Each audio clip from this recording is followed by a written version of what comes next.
Breaking news చూస్తున్నాం. ఇప్పటికే high court నుంచి రంగనాథ్ కి ఆదేశాలు జారీ కావడం చూసాం. అమీన్పూర్ లో కూల్చివేతలపైన వ్యక్తిగతంగా హాజరై వివరణ ఇవ్వాలంటూ హైడ్రా కమిషనర్ రంగనాథ్ తో పాటుగా అమీన్పూర్ ఎంఆర్ఓ కూడా హైకోర్టు ఆదేశించింది. ఈరోజు తాజాగా తెలంగాణ హైకోర్టు ముందుకి ఏవి రంగనాథ్ వెళ్ళబోతున్నారంటే తప్పక వెళ్లాల్సిన పరిస్థితి ఎదురైంది. కూల్చివేతలపైన వివరణ ఇవ్వాలంటూ హైడ్రా కమిషనర్కి ఇప్పటికే ఆదేశం జారీ చేసిన విషయం అందరికీ తెలిసిందే. అయితే కోర్టు ముందుకు రావాలని హైకోర్టు ఆదేశించడంతో పెండింగ్ లో ఉన్న భవనాన్ని కూల్చివేయడం పైన న్యాయస్థానం అభ్యంతరం వ్యక్తం చేసింది. ఇటీవల అమీన్పూర్ లో భవనాన్ని కూల్చివేసిన హైడ్రాకు సంబంధించిన విషయం చూసాం. సో దాని విషయంలో హైకోర్టు రంగనాథ్ ని వ్యక్తిగతంగా హాజరు వివరణ ఇవ్వాల్సిందిగా ఆదేశించింది. మరి నేపథ్యంలో రంగనాథ్ వెళ్తారా లేదా, తప్పకుండా వీలు కాకపోయినట్టయితే ఆన్లైన్ ద్వారా అయినా సరే హాజరు కావాల్సిందే అంటూ హైకోర్టు ఆదేశించిన నేపథ్యంలో రంగనాథ్ ఏం చేయబోతున్నారనే దానిపైన ప్రస్తుతం ఉత్కంఠ కొనసాగుతోంది. అమీన్పూర్ పరిధిలోని కృష్ణారెడ్డిపేటకు సంబంధించిన గ్రామ పంచాయతీ దగ్గర సర్వే నెంబర్ 164లో గల 3 భవనాల్ని కూల్చివేసింది హైడ్రా. ఎంఆర్ఓ అధికారి కూడా అక్కడే పర్యవేక్షించారు. అయితే ఆ నేపథ్యంలో ప్రస్తుతం కూల్చివేయకూడదంటూ హైకోర్టు చెప్పినప్పటికీ ఎందుకు కూల్చివేశారు, మీకున్నటువంటి చట్టబద్ధత ఏంటి అంటూ కూడా హైడ్రా కమిషనర్ రంగనాథ్ ని ప్రశ్నిస్తూ వ్యక్తిగతంగా హాజరై సమాధానం చెప్పాల్సిందిగా హైకోర్టు ఆదేశించింది. ఇంతకు ఏం జరగబోతుందో తెలుసుకుందాం. ప్రతినిధి సాగర్ మరింత సమాచారం అందిస్తారు. ఎస్ సాగర్, రంగనాథ్ వెళ్లే అవకాశం ఉందా? హైకోర్టులో వ్యక్తిగతంగా వెళ్లి ఈ అమీన్పూర్ కూల్చివేతలు కావచ్చు, పలుమార్లు చట్టబద్ధ విషయంలో హైకోర్టు ప్రశ్నించింది. ఇట్టి విషయాలపైన ఆయన క్లారిటీ ఇచ్చే అవకాశం కనబడుతోందా? ఎస్ మనోజ్, ఈ నెల 23వ తేదీన అమీన్పూర్ మున్సిపాలిటీ పరిధిలో ఉన్నటువంటి కృష్ణారెడ్డిపేటకు సంబంధించినటువంటి ప్రభుత్వ స్థలంలో సర్వే నెంబర్ 164లో 3 భారీ అంతస్తులను హైడ్రా అధికారులు స్థానిక రెవెన్యూ మున్సిపల్ అధికారుల సమక్షంలో పూర్తిగా నేలమట్టం చేశారు.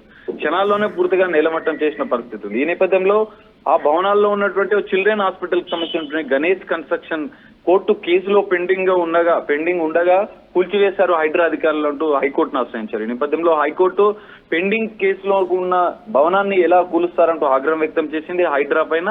దీంతో పాటుగా దానికి సంబంధించినటువంటి పూర్తి నివేదిక ఇవ్వాలి, వ్యక్తిగతంగా హాజరై హైడ్రా కమిషనర్ రంగనాథ్ ఏకంగా వ్యక్తిగతంగా లేదా వర్చువల్ గా హాజరై వివరణ ఇవ్వాలంటూ హైకోర్టు ఆదేశించింది. ఈ నేపథ్యంలో ఈ సందర్భంగా అమీన్పూర్ మున్సిపాలిటీ పరిధిలో ఉన్నటువంటి భారీ కూల్చివేతల విషయంలో కూడా రెవెన్యూ మున్సిపల్ అధికారుల నివేదిక ఆధారంగానే సర్వే నెంబర్ 164లో ఈ నిర్మాణాలు గుర్తించిన అధికారులు దీనికి సంబంధించినటువంటి అంటే రెవెన్యూ అధికారుల డేటా ఆధారంగానే హైడ్రా కూల్చివేసింది. ఈ నేపథ్యంలో దానికి సంబంధించినటువంటి డేటాను ఒకసారి మనం పరిశీలిస్తే సర్వే నెంబర్లను తారుమారు చేసి అంటే పక్కనే ఉన్నటువంటి సర్వే నెంబర్లను 165, 166 సర్వే నెంబర్లతో వీళ్ళు అనుమతులు తీసుకుని ఈడ అక్రమ నిర్మాణాలు 5 అంతస్తుల భారీ అక్రమ నిర్మాణాలు చేశారంటూ ఇప్పటికే హైడ్రా గుర్తించింది. హైడ్రా కమిషనర్ ఒకవేళ వర్చువల్ గా హాజరయ్యే అవకాశాలు ఎక్కువగా మనకు కనిపిస్తున్నాయి. వ్యక్తిగతంగా లేదా వర్చువల్ గా హాజరై వివరణ ఇవ్వాలంటూ హైకోర్టు ఆదేశించిన నేపథ్యంలో రంగనాథ్ వ్యక్తిగతంగా గానీ వర్చువల్ గా గానీ హాజరై ఈ 2 అంశాలను ప్రధానంగా వివరణ ఇచ్చే అవకాశాలు మనకు ఎక్కువగా కనిపిస్తున్నాయి.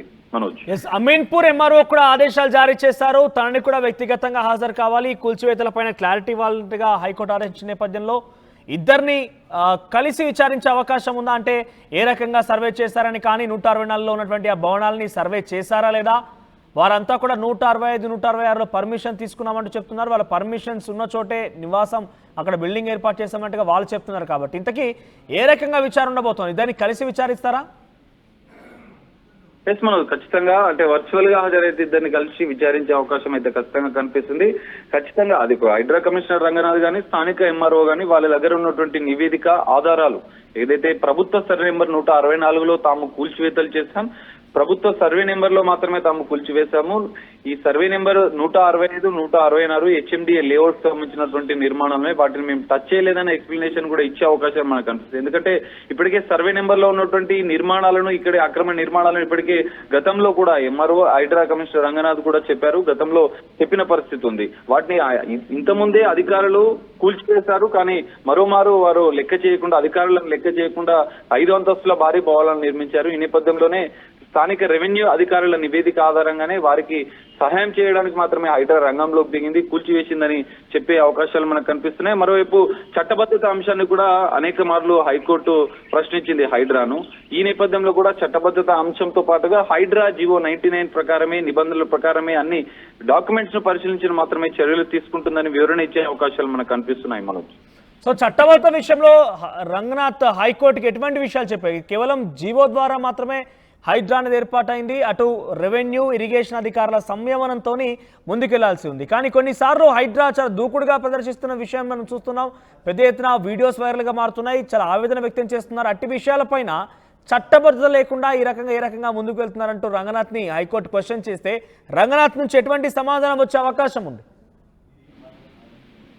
మనం చెప్పుకోవచ్చు. ఇప్పటికే తాజాగా కేబినెట్ కూడా హైడ్రా చట్టబద్ధత అంశంలో కొన్ని కీలక నిర్ణయాలు తీసుకుంది. సో ఈ నేపథ్యంలో దాంతో పాటుగా హైడ్రా కమిషనర్ రంగనాథ్ పలుమార్లు చెప్పారు, మేము డైరెక్ట్ గా ఇన్వాల్వ్మెంట్ కావడం లేదు. కూల్చివేతల అంశంలో స్థానిక రెవెన్యూ ఇరిగేషన్ మున్సిపల్ అధికారుల సమన్వయంతో వారి యొక్క నివేదికల ఆధారంగానే మేము ముందుకు వెళ్తున్నాం. జియో 99 యొక్క ప్రతి నిబంధనలను జియో 99 ప్రకారం మేము ముందుకు వెళ్తున్నామని పలుమార్లు చెప్పిన పరిస్థితి ఉంది. ఈ నేపథ్యంలో హైకోర్టు కూడా ఇదే అంశాన్ని వెల్లడించే అవకాశం ఉంది. ఎందుకంటే ఖచ్చితంగా ప్రభుత్వ స్థలాల్లో ఉందని గుర్తించిన తర్వాతనే ఆ బిల్డింగ్ గతంలో ఉన్నటువంటి ఫోటోలను గత వారం రోజుల క్రితం కూల్చివేతలకు సందర్భంగా కూల్చివేతలు చేసే క్రమంలో ఆ రోజు 2-3 రోజుల ముందు ఆ బిల్డింగ్ల పరిస్థితి ఏ విధంగా ఉంది మనకు రంగనాథ్ కూడా గతంలో వివరించిన పరిస్థితి కనిపిస్తుంది. ఎందుకంటే చిన్నపిల్లల ఆసుపత్రి ఉంది, కమర్షియల్ భవనం, అది అనుమతులు లేకుండా నిర్మించారు. హుటాహుటిన వారం రోజుల్లో దాన్ని ఆక్యుపై చేసే విధంగా వాళ్ళు చర్యలు తీసుకున్నట్లుగా పూర్తి ఆధారాలు సేకరించింది.